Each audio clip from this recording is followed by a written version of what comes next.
안녕하십니까. 이동열의 안보전선입니다. 오늘은 북한 휴대폰 450만 시대의 허상이라는 제목으로 말씀드리겠습니다. 올 2월 달에 영국과 캐나다의 미디어 전문 분석업체에서 의미로운 보고서를 발표했습니다. 그 제목이 2020년 국제 디지털 환경 보고서입니다. 매년 발표하는 겁니다. 여기에 북한과 관련해서 두 가지 흥미로운 점이 있었습니다. 첫 번째는 뭐냐면 조사 대상 국가가 121개 국가에 있는데 유일하게 인터넷을 금지하는 나라가 바로 북한이었습니다. 이제 전 세계 120개 국가는 인터넷을 허용하고 있었어요. 하지만 북한만이 유일하게 인터넷을 금지시켜놨습니다. 그럼 두 번째 흥미로운 것은 뭐냐면 북한의 휴대폰, 북한에서는 이걸 손전화라고 합니다. 손전화.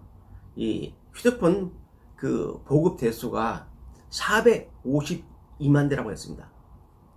여기에 북한 전체 인구가 한 2,500명 정도 되니까 북한 인구의 18%가 이른바 이거 손전화, 휴대폰을 가지고 있는 겁니다. 일부 언론에서는 북한이 600만을 돌파했다, 휴대폰이. 그래서 북한 주민 10명 중 4명은 휴대폰을 가지고 있다고 하는데 이것은 그 통계 근거가 미약합니다. 아까 말씀드린 이 두 미디어 전문 그 분석업체에서 발표한 이 그 통계가 상당히 저희 권위가 있습니다. 자, 425만 대면은 북한 전체 인구의 18%가 지금 휴대폰을 가지고 있습니다. 가지고 있는데 원래 이 북한에서 휴대폰이 처음 보급된 게 언제냐? 도입된 것이 2002년이었습니다. 2002년에 보급됐는데 주로 나징 선봉주하고 북한의 고위 관료들, 정당군의 이 관료들만 가지고 있었습니다. 이때는 그 2G 방식이었습니다. 2G 방식으로 개통했죠. 그러다가 일반 북한 주민들에게 휴대폰이 개통되게 된 것은 2008년입니다. 2008년에 소위 그 3G 방식이죠. CDMA, 쉽게 말하면 다중분할 코드 방식으로 바로 휴대폰을 갖다가 개통을 했죠. 이 CDMA 방식은 전 세계에서 대한민국이 최초로 도입한 방식이었습니다.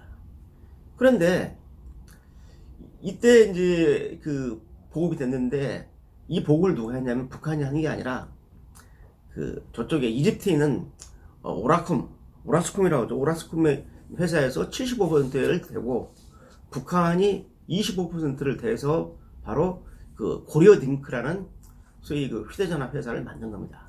여기서 보급을 했어요. 보급을 했는데 그래가지고 이제 2008년도에 한 뭐 200만 명 정도가 휴대폰을 가졌다라고 보도가 되기 시작하는데 이게 이제 현재 지금 452만 대까지 나왔습니다. 자, 그렇다면은 그 당시에 이제 휴대폰이 막 이렇게 급속도로 북한에 보급이 되자 그 많은 언론에서 이제 이 북한의 휴대폰의 보급은 바로 앞으로 북한 체제의 개방을 의미하는 것이고 결국은 2011년도 중동에 있었던 소위 SNS를 통해서 급속하게 그 정보가 확산돼서 이른바 그 오렌지 혁명이라는 것이 바로 이집트부터 시작되지 않았습니까? 2011년도에 중동 혁명 같은 양상이 앞으로 북한에도 일어날 것이다 라는 희망 섞인 분석들이 막 나왔습니다. 자, 그런데 이건 대단히 잘못된 분석입니다. 북한의 경우에는 하나도 맞지 않는 겁니다. 해서 그 얘기를 하고 싶습니다. 첫째, 이 북한이 452만 대의 휴대폰을 갖다가 보급을 시켰다는 것은 뭘 의미하느냐? 휴대폰에 대한 전파 통계를 확실히 장악하고 있다는 소리입니다. 자, 무슨 말이냐면 북한 김정은이가 말 한마디에 이 휴대폰을 450만 대가 넘는 휴대폰을 고철로 만들 수 있어요. 휴대폰 전파를 차단시켜버리는 바로 이 전파에 대한 통계가 있는 겁니다. 자, 이집트에서는 2011년도에 그 휴대폰 회사가 국영회사지만 민간하고 같이 있었기 때문에 정권에서 마음대로 휴대폰의 전파를 차단시킬 수가 없었습니다. 그런데 북한에서는 이게 관용입니다. 관용이기 때문에 직접 북한이 이 아까 말씀드린 고려링크라는 회사를 운영하고 있기 때문에 김정은 말 한마디에 전파를 차단시키면 바로 이게 뭐냐, 이게 하루아침에 고칠 떨어야 되는 거죠. 이 점을 망각해서는 안 된다는 점입니다. 두 번째, 북한에서는 인터넷이 아예 안 됩니다. 그리고 휴대폰이 그 개통 터지는 지역은 평양하고 일부 대도시만, 쉽게 말하면 휴대폰이 터지지 북한 전역에서는 휴대폰이 터지지 않습니다. 왜냐하면 이 휴대폰이 북한 전역에 터지기 위해서는 그 네트워크망을 구축해야 되는데 그 네트워크망 구축이 어려운 겁니다.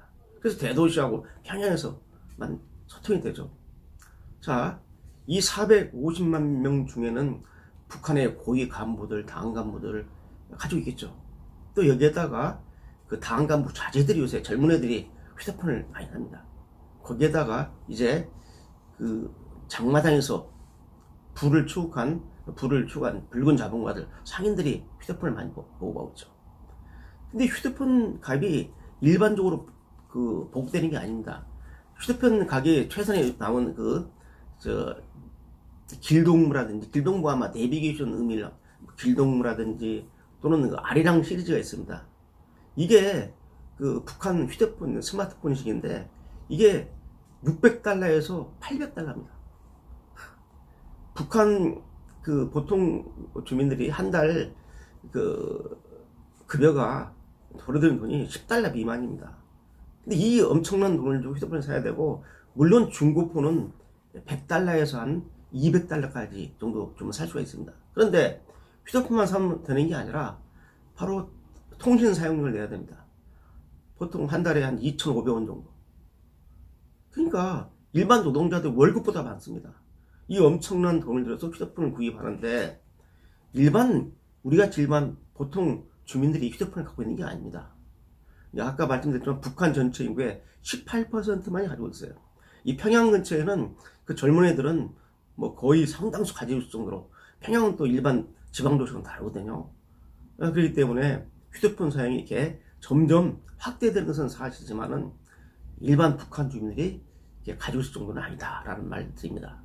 세 번째는 뭐냐면, 이 휴대폰은 북한 당국이 휴대폰을 보급시킬 때는 철저히 도청할 수 있다. 이 도청 기술을 확보한 겁니다.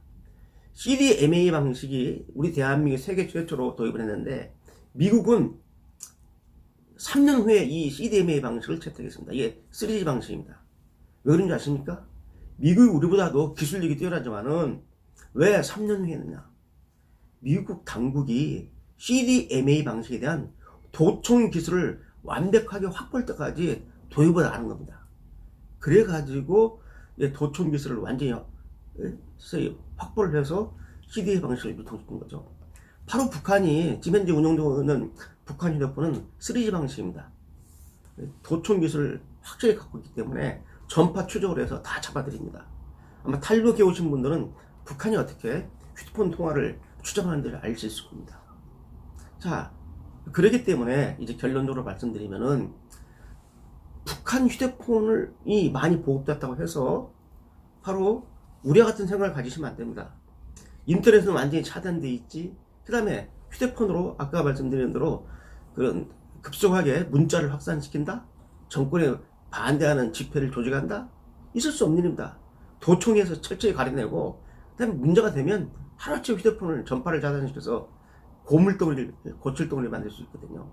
그렇기 때문에 북한 휴대폰 숫자가 늘어난다고 해가지고 북한이 이제 휴대폰을 많이 소지하게 되고, 우리가 같이 휴대폰을 이용해서 이제 북한의 정보가 유입되고, 북한도 그러면 체제 변혁이 일어날 수 있는 계기가 되겠구나 하는 생각은, 이건 어리석은 생각, 잘못된 생각입니다. 그래서 북한 휴대폰에 대한 정확한 실상을 여러분이 알기 바랍니다. 오늘 여기까지입니다. 감사합니다.